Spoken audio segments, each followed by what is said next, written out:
오늘 레위기 4장 말씀을 통해서 우리가 하나님의 말씀을 계속 살펴보도록 하겠습니다. 오늘 레위기 4장에 있는 말씀은 바로 속죄 제사에 대해서 나옵니다. 그 4장에 있었던 위에 가장 주제를 보면 속죄 제를 드리는 규례라고 주제가 이렇게 나와 있습니다. 여러분, 속죄라는 것은 무엇이냐면 죄의 값을 치르다라는 뜻입니다. 왜냐하면 속죄잖아요. 속죄. 이 속이라는 것은 어떤 뜻이냐면 값을 치르다는 의미입니다. 그러니까 고대 시대 때 노예들을 값을 주고 사잖아요. 만약에 이 사람이 1,000,000원짜리다. 그럼 1,000,000원을 값을 지불하고 그리고 그 노예를 사옵니다. 그것을 속하다라고 표현했습니다. 그래서 값을 지불하는 겁니다. 그에 대한 값을 지불하는 거예요. 대가를 지불합니다 라는 뜻입니다. 그러면 속죄라는 것은 어떤 의미냐? 죄에 대한 값을 지불합니다 라는 뜻입니다.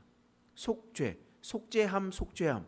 우리에 대한 죄의 값을 지불했습니다 라고 얘기하면 우리의 죄의 값은 누가 지불했습니까?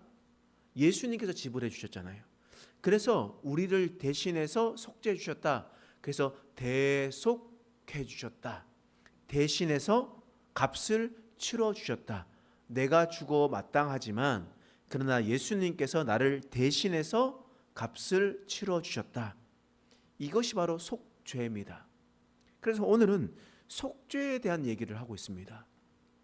여러분, 속죄가 어떻게 되냐? 여러분, 레위기 4장 31절 말씀에 보면 이렇게 얘기하죠. 속죄 제사를 드리면 어떻게 되냐? 31절 말씀 함께 읽어보겠습니다. 시작. 그 모든 기름을 화목 제물의 기름을 떼어낸 것 같이 떼어내 제단 위에서 불살라 여호와께 향기롭게 할지니 제사장이 그를 위하여 속죄한즉 그가 사함을 받으리라. 그가 짐승을 가지고 와서 나를 대신해서 죽입니다. 그래서 짐승의 피를 값을 치르는 거예요. 짐승의 피로 말미암아 자신의 죄의 값을 치르는 겁니다. 그리고 제사장이 그 피를 가지고 가가지고 이 피는 짐승의 피지만 바로 죄 지은 사람의 피이기도 합니다 라는 마음으로 하나님 앞에 부어드렸을 때, 속죄했을 때에 그가 사함을 받는다. 그러므로 우리가 계속 배웠듯이 제사를 드리는 이유가 무엇이냐? 바로 속죄하기 위해서입니다. 속죄하기 위해서 바로 제사를 계속해서 드렸던 겁니다. 그러면 우리가 속죄를 언제 해야 되냐? 그것이 바로 오늘 말씀 4장 1절에서 2절 말씀에 나오는 겁니다. 1절에서 2절 말씀 읽어보겠습니다. 시작. 여호와께서 모세에게 말씀하여 이르시되 이스라엘 자손에게 말하여 이르라. 누구든지 여호와의 계명 중 하나라도 그릇 범하였으되. 언제 속죄 제사를 드리냐? 여호와의 계명 중에 하나라도 그릇 범하면 바로 속죄 제사를 드려야 된다는 거예요. 여러분, 하나라도 하나님의 법을 어기면 법을 어기는 거예요. 여러분, 우리나라에도 법 있잖아요. 헌법도 있고 여러 법들이 있습니다. 그 법이 있었을 때 다른 것 다 지켜도 도둑질하면 잡혀가요, 안 잡혀가요? 잡혀가잖아요. 다른 거 다 지켜도 사람 죽이면요, 잡혀가는 거예요. 그러니까 법 중에 하나라도 걸리면 그것에 대한 값을 치러야만 한다라는 겁니다. 그래서 나는 몰라서 이거 몰랐는데요 라고 이야기하는 것이 안 먹힌다는 거예요. 내가 몰라도 하나님의 법을 지켜야 됩니다. 하나님의 율법은 613가지가 있습니다. 613가지. 여러분, 613가지 다 외우고 있습니까? 또 어떤 분들에게 10계명을 한번 말씀해 주십시오 했는데, 그러면 10계명을 얘기할 때 갑자기 생각이 날 듯 말 듯 얘기를 하려다가 말라다가 이런 생각이 들 때도 있습니다. 10가지 외우기도 사실 쉽지가 않는데, 여러분, 우리가 뭐 법을 공부한 것도 아니고 613가지 어떻게 다 외웁니까? 근데 그럼에도 불구하고 그것을 어기면, 부지 중에 어기면, 그것이 자신의 죄인지 깨닫게 되면 하나님 앞에 속죄 제사를 드려야 된다는 거예요. 드리는 방법은 늘 똑같아요. 제사의 제도는 똑같습니다. 짐승을 가지고 와서 죄 지은 사람이 짐승에게 안수하고 죄 지은 사람이 그 동물을 죽입니다. 각을 뜹니다. 그리고 그곳에 있었던 것을 하나님께 드리면 제사장이 그 피를 뿌리게 되고, 또 번제를 드릴 것은 번제로 드리고, 완전히 태울 것은 태우고, 또 여러 가지 방법들로 하나님 앞에 제사를 드리게 되는 겁니다. 근데 오늘 본문 말씀 4장의 말씀에 보면 그 모습을 계속 반복적으로 나누는데 바뀌는 부분들이 있어요. 그러니까 속죄 제사를 드리는 것이 있는데 형식은 똑같은데 드리는 대상과 또한 드리는 예물이 달라지는 것을 말씀을 통해서 볼 수가 있어요. 어떻게 볼 수 있냐? 우리 3절 말씀 읽겠습니다. 시작. 만일 기름 부음을 받은 제사장이 범죄하여 백성의 허물이 되었으면 그가 범한 죄로 말미암아 흠없는 수송아지로 속죄 제물을 삼아 여호와께 드릴지니. 이제 제사장이 범죄할 때도 있잖아요. 제사장이 부지 중에 하나님께 범죄할 수 있습니다. 또한 그것을 깨닫게 되면 제물을 무엇을 드려요? 흠없는 수송아지를 드리는 거예요. 수송아지요. 레위기 4장 13절에서 14절 말씀이에요. 읽어보겠습니다. 시작. 만일 이스라엘 온 회중이 여호와의 계명 중 하나라도 부지 중에 범하여 허물이 있으나 스스로 깨닫지 못하다가 그 범한 죄를 깨달으면 회중은 수송아지를 속죄제로 드릴지니 그것을 회막 앞으로 끌어다가.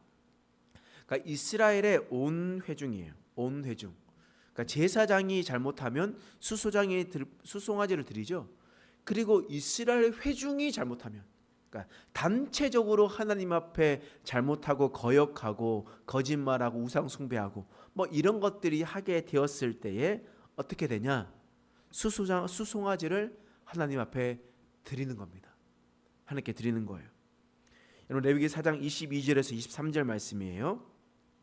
읽겠습니다. 시작. 만일 족장이 그의 하나님 여호와의 계명 중 하나라도 부지 중에 범하여 허물이 있었는데 그가 범한 죄를 누가 그에게 깨우쳐 주면 그는 흠없는 숫염소를 예물로 가져다가. 만일 족장이 범죄하면 어떻게 하냐? 숫염소를 드린대요. 이 족장이라 하면 여러분 유다 지파의 리더자들 있잖아요. 유다 지파 중에 그 계보 중에 있었던 족장들, 대표자들, 그 대표자들이 있었을 때에 바로 그들이 잘못하면 숫염소를 하나님께 드립니다. 그리고 27절에서 28절 말씀 읽어보겠습니다. 읽겠습니다. 시작. 만일 평민의 한 사람이 여호와의 계명 중 하나라도 부지 중에 범하여 허물이 있었는데 그가 범한 죄를 누가 그에게 깨우쳐 주면 그는 흠없는 암염소를 끌고 와서 그가 범한 죄로 말미암아 그것을 예물로 삼아. 지금 평민의 한 사람이 잘못하면 암염소를 끌고 와서 그 제사를 드리게 되는 겁니다. 드리게 되는 겁니다. 여러분 보시면 지금 제사장, 온 회중, 족장, 평민의 한 사람 이렇게 이야기를 하면서 하나님께서 말씀하시고자 하는 것이 있어요. 여러분 생각해 보십시오. 소가 비싸겠습니까? 염소가 비싸겠습니까? 소가 훨씬 더 크고 비싸겠죠. 훨씬 더 양도 많고. 그래서 죄의 무게를 똑같이 보지 않겠다라는 말씀입니다. 여러분 제사장이 죄를 짓는 것은요 곧 온 회중이 죄를 짓는 것과 같다라고 말씀하시는 거예요. 바꿔 말하면 교회의 목사가 하나님 앞에 잘못하는 것은요 곧 온 우리 교회 공동체가 죄를 짓는 것과 같다고 말씀하고 있는 겁니다. 같다고 말씀하고 있는 거예요. 그렇기 때문에 목사가 죄를 짓는 것에 대해서는 조금 더 무겁게 여겨야 됩니다. 조금 더 무겁게 여기면서 받아들여야 되는 거예요. 그런데 우리 안에서도 리더자들이 있잖아요. 그러면 그 리더자들의 무게도 다르다라는 것을 우리는 알고 있어야 됩니다. 항종직이 죄를 짓는 것과 그리고 일반 그 집사님이 짓는 것과는 다르다고 얘기하는 거예요. 기름 부어 세우신 자를 세우는 것은 다른 거예요. 그런데 장로님 같은 경우는요, 안수를 2번 받았어요. 이게 좀 특별합니다. 왜냐하면 안수 집사 권사 때 한번 안수를 받고 또 장로 때 또 안수를 받거든요. 그러면 또한 그 무게가 또 다름을 우리는 하나님께서 우리에게 말씀하고 있는 거예요. 죄가 똑같은 죄가 아니다 라고 말씀하고 있는 겁니다. 우리는 이것을 잘 기억해야 돼요. 여러분, 또한 하나님께서 또한 무게를 또한 다르게 두시는 것은 어떤 것이냐면 그 뒤에 말씀이지만 레위기 5장 7절 말씀 읽어보겠습니다. 시작. 만일 그의 힘이 어린 양을 바치는 데 미치지 못하면 그가 지은 죄를 속죄하기 위하여 산비둘기 2마리나 집비둘기 새끼 2마리를 여호와께 가져가되 하나는 속죄 제물을 삼고 하나는 번제물을 삼아. 여러분, 지금 하나님 앞에 소도 드릴 수 없고 또한 암염소도 염소도 드릴 수 없고 양도 드릴 수 없는 자라면 어떤 것을 드리라고요? 산비둘기나 집비둘기 새끼. 산비둘기나 집비둘기를 드려야 된대요. 그리고 11절 말씀 보겠습니다. 11절 읽겠습니다. 시작. 만일 그의 손이 산비둘기 2마리나 집비둘기 2마리에도 미치지 못하면 그의 범죄로 말미암아 고운 가루 10분의 1 에바를 예물로 가져다가 속죄 제물로 드리되 이는 속죄제인즉 그 위에 기름을 붓지 말며 유황을 놓지 말고. 지금 집비둘기나 산비둘기도 드릴 수 없는 상황이라면 무엇을 드리라고요?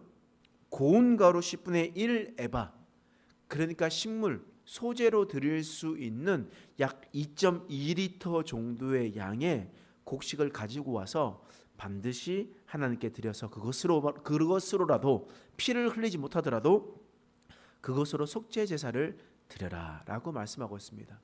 그러면 이 속죄 제사에서 느껴지는 것이 무엇입니까? 지위에서 나타나는 죄의 무게도 있고요.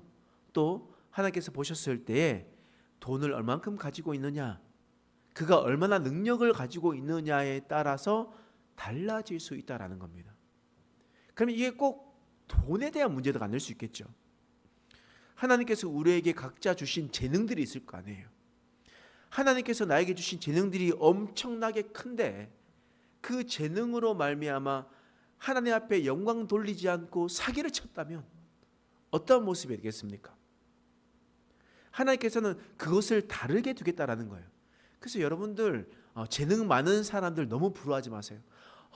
다른 사람들 보면요, 아이고 저 사람은 이것도 잘하고 저것도 잘하고 이것도 잘하는데 나가 비교해서 보니까 나는 아무것도 하는 게 없는 것 같고 나는 별 볼 일이 없는 존재인 것 같고 이렇게 생각할 때가 있어요. 근데 하나님은요, 그 무게를 크게 본다라는 거예요. 재능을 많이 가지고 있고 하나님께 받은 것이 많다면 하나님 앞에 많이 써야 됩니다. 많이 써야 돼요.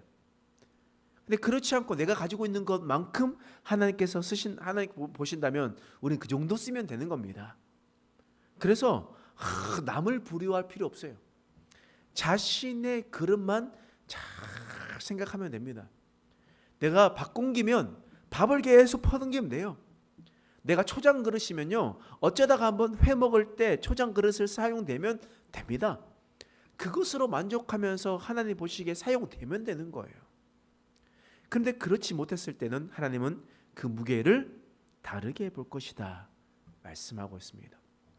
그래서 오늘 말씀을 보시면서 하나님께서 우리의 주신 직분에 따라도 하나님께서 우리의 죄의 무게를 다르게 보시는구나. 하나님께서 나에게 주신 달란트를 통해서도 나의 죄의 무게를 다르게 보시는구나.